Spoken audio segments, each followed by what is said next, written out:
Halo teman-teman, kembali lagi di channel gua.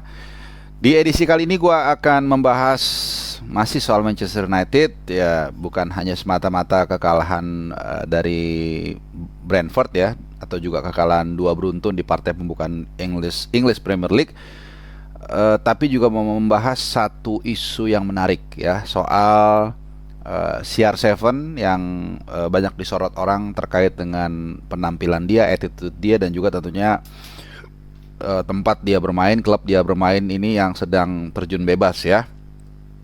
Memang seperti di video gue sebelum ini terkait dengan hasil dengan lawan Brentford, di situ gue mengatakan sebenarnya kalau mau jujur ya, sangat sulit untuk membedah atau mendiagnosa 100% atau bahkan 90% deh, bahwa melihat dengan jernih apa sebenarnya kesalahan atau penyebab dari kekacauan underperform dari Manchester United selama beberapa tahun terakhir. Ya, banyak orang yang dengan mudah mungkin mengatakan, oh masalahnya ini, masalahnya ini. Honestly, masalahnya sangat banyak banget ya. Cuman gue mau dari beberapa masalah ini ya, mulai dari mungkin penunjukan pelatih, mismanagement, pembelian pemain, kemudian juga taktikal, strategi dan sebagainya, komunikasi mereka. Ini gue mau mengangkat satu terkait CR7 ya, teman-teman semua. Kenapa gue membuat judul CR7 toxic atau asik ya? Jadi pada dasarnya orang Indonesia itu kan senang untuk mempolarisasikan diri ya. Jadi seperti bubur, ada yang pro diaduk, ada yang pro nggak diaduk. Bahkan juga Citayam Fashion Week, ada yang pro si Bonge, ada yang pro Roy, kemudian pemilu juga seperti itu gitu. Tapi gue di sini bukan mau mengajak lu untuk berkelahi ya, karena bukan seperti itu modelnya. Tapi ingin memilih sudut pandang yang menurut lu masuk akal. Jadi kita berlatih untuk berdiskusi secara sehat, kemudian mengambil kesimpulan dari argumen-argumen yang sangat kuat. Nah, jadi gue dari awal jelas ya, kalau dalam mengisi esai ini kan pertanyaan kan, apakah Ronaldo itu toksik atau asik ya? Dalam esai itu ada dua cara menjawab. Mungkin gue pernah jelasin ke lu ya. Jadi lu jawab dulu pertanyaan itu ya. Misalnya, iya menurut saya dia toksik, baru lu kemudian menjabarkan pilihan lu, atau lu jabarkan dulu ya, menurut saya situasinya begini. Oleh karena itu saya melihat dia sebenarnya adalah yang pilihan yang positif sebenarnya, atau asik gitu. Jadi tetap harus lu jawab pertanyaan dari Tamel gua ya. Nah sekarang gua akan menjabarkan dulu apa argumentasi gua atau apa pendapat gua, baru nanti akan, walaupun mungkin dari pendapat ini lu udah tahu apa yang menjadi standing point gua, tapi gua akan menjelaskan secara clear gua ada di posisi mana. Jadi gini, kenapa gue titik beratkan di CR7? Karena sebenarnya gini, pertama, kedatangan CR7 ini tadinya kan dianggap akan menjadi seorang savior. Ya, ketika pelatih dianggap sudah gagal, kemudian pemain lain juga nggak ngangkat dan sebagainya, nggak juara-juara juga. Oh ya, sekarang informasi terakhir MU juara itu tahun 2017 ya. Mourinho yang bawa waktu itu juara Europa League, ngalahin Ajax ya di final di Stockholm ya, ngalahin wakil Belanda. Nah, jadi ketika dia datang sebenarnya, nah ini sebenarnya MU itu udah dalam kondisi yang lumayan stable. Ya kalau lu ingat dua musim lalu mereka finish itu di peringkat 2 ya, dan walaupun waktu itu gue punya pendapat yang agak sedikit ditentang banyak orang terkait Maguire. Ya, menurut gue penampilan Maguire di MU 2 tahun lalu itu masih di bawah rata-rata, istilahnya gitulah, di antara pemain yang lain. Tapi untungnya pemain-pemain lain itu ngangkat penampilannya. Ya, sehingga akhirnya MU bisa finish peringkat kedua. Ya, jadi masih lumayan lah.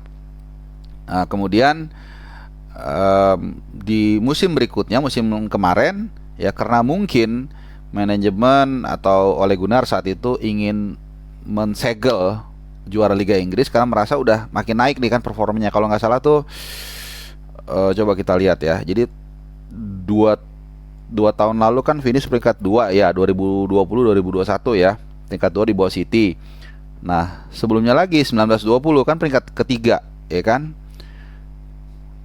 Terus 18-19 peringkat ke-6. Jadi gue urutin ya dari 18-19 itu peringkat 6, terus 19-20 peringkat 3, terus 20-21 peringkat 2. Nah, musim 2021-22 itu yang gue bilang karena rasanya kayak wah ini sedikit lagi nih didatangkanlah Ronaldo. Nah, sebenarnya disinilah menurut gue salah satu gue disclaimer, salah satu masalah dari MU.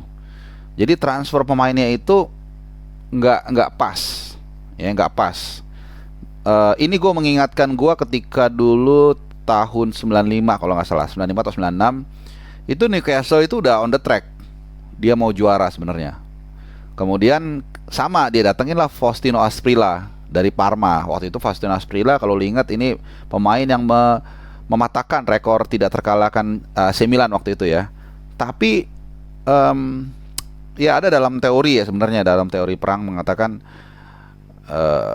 kalau lu sudah punya pakem, sudah punya senjata yang lu andalkan, sudah on the track, jangan ganggu gitu, udah jangan rubah gitu. Kecuali memang nggak jalan, baru lu boleh cari alternatif. Kemudian masukkan Faustino Asprilla, tapi kemudian malah ya itu tadi dia sih mencetak gol ada, cuman sebenarnya merusak ritme yang sudah ada.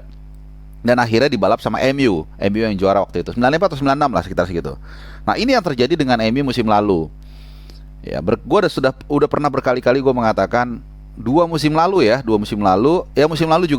itu kan semua lagi blossom semua. Mentalitas para pemain MU itu lagi dapat kepercayaan diri lah.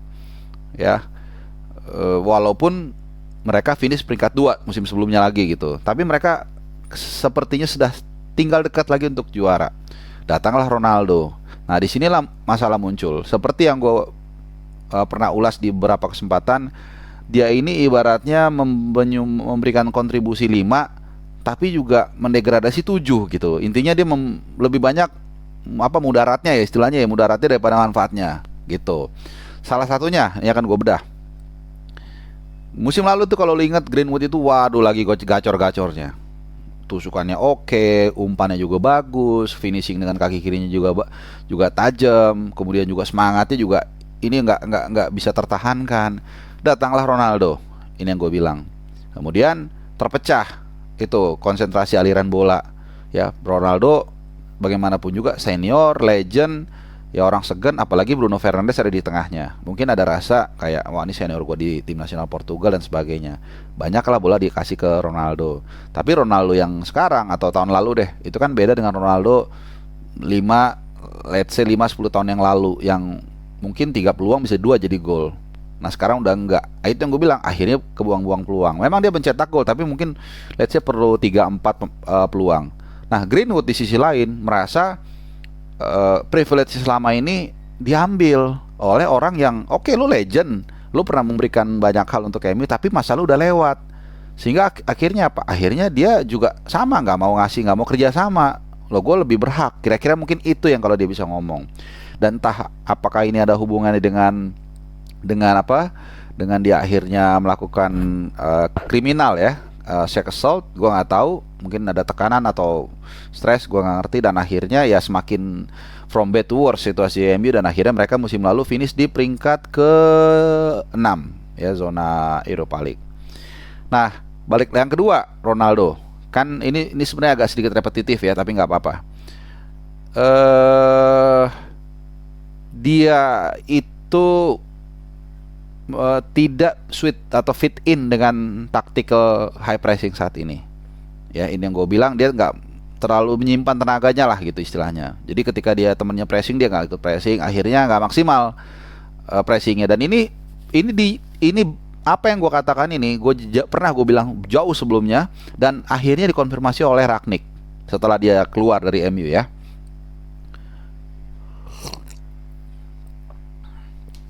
Nah itu jadi sehingga tidak maksimal taktik yang diterapkan dengan penampilan Ronaldo. Ketiga, nggak ngerti kenapa kelihatannya dia yaitu from asik jadi toksik. Jadi lu lihat berapa kali ya awal musim kita semua tahu dia ngambek ya kan, gara-gara MU cuma main di Europa League, dia mau pindah ke klub lain, dia ya cari gara-gara lah, intinya dia nggak kerasan gitu. Tapi kan harusnya nggak seperti itu. Ya either lo di situ harus main karena lo memang masih terikat kontrak, atau lo pindah beneran, pindah gitu. Ya kan lo tahu waktu di mana tuh, gue lupa ya. Dia half time waktu pramusim kalau nggak salah ya. Half time dia langsung pulang. Ini kan nggak menghargai pelatih dan termasuk lo kalau fans MU yang mungkin lo secara nggak langsung udah memberikan kontribusi kepada klubnya, kan dia harusnya respect. Ya pemain digaji, gue nggak tahu gaji dia, katanya ada yang bilang 500.000 pound seminggu, jadi sekitar berapa tuh, 15 miliar seminggu. Masa iya lu untuk duduk 1 jam lebih di bangku cadangan lu nggak mau? Ini kan bad attitude. Dan kemudian puncaknya waktu lawan Brighton yang dia dicadangin, kemudian dia masang muka yang nggak menghargai Ten Hag. Dan yang keempat, masih ada hubungannya dengan sebelumnya, anehnya udah gayanya begitu, tidak ada strong leadership dari dari Erik Ten Hag. Ya, lu sebagai pelatih suka atau nggak suka, lu yang pegang otoritas. Ya bukan otoriter ya. Ya otoriter itu kan negatif ya konotasinya. Tapi artinya lu yang memutuskan. Sebagai komandan lu harus bertanggung jawab. Siapa yang harus lu mainkan, siapa yang nggak dimainkan berdasarkan analisa dan prediksi lu. Ya artinya kalau lu merasa si A layak main, mainkan. Kalau lu merasa si A nggak layak main, ya jangan dimainkan. Nah, anehnya kemarin lawan Brentford waktu kalah 4-0, lu bisa nilai sendiri bagaimana penampilan Ronaldo dari menit pertama sampai terakhir. Big zero. Dan dia tetap dimainkan. Jadi gue mau mengatakan atau mau bertanya sama kalian, apakah ini sebagai sebuah kebaikan, memberikan main bagi mantan legend, atau sebuah kebodohan membiarkan seorang pemain yang tidak memberikan kontribusi, bahkan berkontribusi dalam satu kebobolan ya, ketika dia menerima bola dari mana tuh, dari lemparan ke dalam pada dari corner gue lupa, yang akhirnya kerebut dan jadi gol. Ya lu bisa jawab sendiri. Nah, sikap dari Ten Hag ini mengingatkan gua sikap dari seorang Sir Alex Ferguson yang walaupun dalam beberapa hal gua berseberangan pandangan gua, tapi gua mengagumi dia, terutama di ruang ganti. Ini berbeda bumi dan langit antara Sir Alex dengan Erik Ten Hag. Sir Alex Ferguson sudah membuktikan, kita semua mengakui bagaimana kehebatan dan kejituan dia ya dalam komunikasi, dalam bursa transfer, dalam taktikal, dalam cywar. Kalau lo ingat 2008-2009 itu Rafa Benitez di counter cywar-nya dan akhirnya terjebak sendiri Rafa Benitez waktu itu dengan kata-katanya. Ini pelatih yang benar-benar memang luar biasa, fantastik, strong leadership-nya ada. Gua masih ingat waktu gue baca koran The Sun apa Mirror, gue lupa ya waktu itu, dia ngasih kuliah di Dublin. Ya, mungkin masih ada artikelnya, lu googlingnya. Jadi The Sun itu atau koran apalah gue lupa, dia mengutip quotation-nya itu, intinya Ferguson mengatakan I'm God at Manchester United. Ya sebenarnya secara nggak langsung dia mengatakan saya otoriter lah gitu. Tapi otoriter yang benar. Contoh, ketika David Beckham lah ya, kita awali dari David Beckham dulu. Ketika dia mulai dating dengan siapa tuh, Victoria Beckham ya, dan dia mulai jadi selebritis, mulai kurang disiplin, yang akhirnya kan ada hair dryer itu yang sepatu dilempar kena sini katanya kan, ya apa namanya, jadi karena dia marah dengan disiplin Beckham, dia berani melakukan itu. Padahal Beckham waktu itu lagi moncer-moncernya, lagi mulai jadi sweetheart nation istilahnya, baik di MU dan timnas, tapi dia berani mengambil keputusan kalau tidak ada yang sejalan dengan game plan dia. Nah, perkara menang atau kalah itu tanggung jawab pelatih. Yang penting lu sebagai pemain harus mengikuti apa yang ditetapkan oleh pelatih, ya kan? Kemudian yang kedua, Jeff Stem, sama juga dia bikin buku kan, yang apa ya, intinya kalau nggak salah tuh kayak ngomongin si Ferguson itulah. Ini kan bosnya dia ya. Ya kalau kita sesama, katakanlah misalnya ini pengamat politik saling adu argumen, sah-sah aja gitu kan, selama nggak personal. Ini kan nggak, atasannya sendiri, masa dia bikin buku, akhirnya dilempar ke Lazio ya, dan banyak kasus-kasus serupa terjadi. Dan kita lihat dengan strong leadershipnya dia, MU jadi satu tim yang kokoh. Nah ini yang gue mau lihat ya. Jadi bagaimana kaitannya antara CR7 yang menurut gue sekarang another toxic setelah Pogba, dengan sikapnya Erik Ten Hag. Mampukah atau beranikah dia mengambil sikap yang tegas apapun itu Karena kemarin gue udah lihat dia dimainkan gak ada gunanya sama sekali dan nggak diganti sama sekali. Ya apakah sekedar untuk memenuhi ekspektasi publik yang kita tahu pendukungnya ini ada 1 miliar, mungkin ada 1 miliar pendapat, kan nggak bisa lu ikutin semua. Tuh. Jadi sekali lagi gue jelas ya standing point gue kalau Ronaldo at the moment adalah toxic bagi Manchester United. Dan sekarang bola ada di Ten Hag. Kita akan tunggu apa sikap dia terhadap Ronaldo. Masih ada 2 minggu lagi, bursa transfer belum ditutup. If I were him, definitely gue akan jual dia, akan lepas dia. Memang pertanyaannya adalah adakah klub yang mau menampung dia? Gue rasa sih ada ya, karena tetap dia sebagai produk sepak bola era modern, dia tetap seksi secara keuangan. Ya, tetap bisa mendatangkan banyak fulus. Ya, kita sudah pernah banyak dengar bagaimana kaos dia itu begitu sampai langsung laku banyak dan bahkan katanya menutupi biaya transfer dan sebagainya. Kalau dari aspek ini sah-sah aja, tapi gue yakin money is not an issue buat Manchester United. Ini adalah klub yang kaya raya yang sudah berpuluh-puluh tahun menumpuk kekayaannya.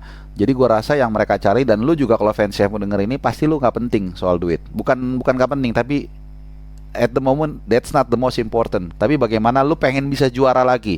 Selain lu rindu juara, bahkan bukan hanya IPL, gua rasa Europa League lu pun akan senang. Dan juga tentunya kedua, menghindari dibully oleh fans-fans lain ya. Oke, itu dia sedikit pencerahan dari gua di hari Minggu ini terkait dengan MU, terkait dengan CR7. Ya sekali lagi ini hanya satu puzzle masalah di Manchester United. Begitu banyak masalah yang mereka hadapi, sehingga di video gue sebelumnya gue mengatakan bahkan manajemen MU sendiri mungkin mereka nggak tahu masalah secara keseluruhan apa yang membuat mereka tuh gagal untuk perform. Sehingga apa? Lagi-lagi solusi mereka untuk memilih pemain, memilih pelatih juga kelihatannya tidak berbuah manis ya. Oke, silahkan tinggal komen lo di bawah apapun itu. Yang penting sopan, gua nggak offin. Kita jumpa lagi di video-video gue yang lainnya. Thank you dan ciao.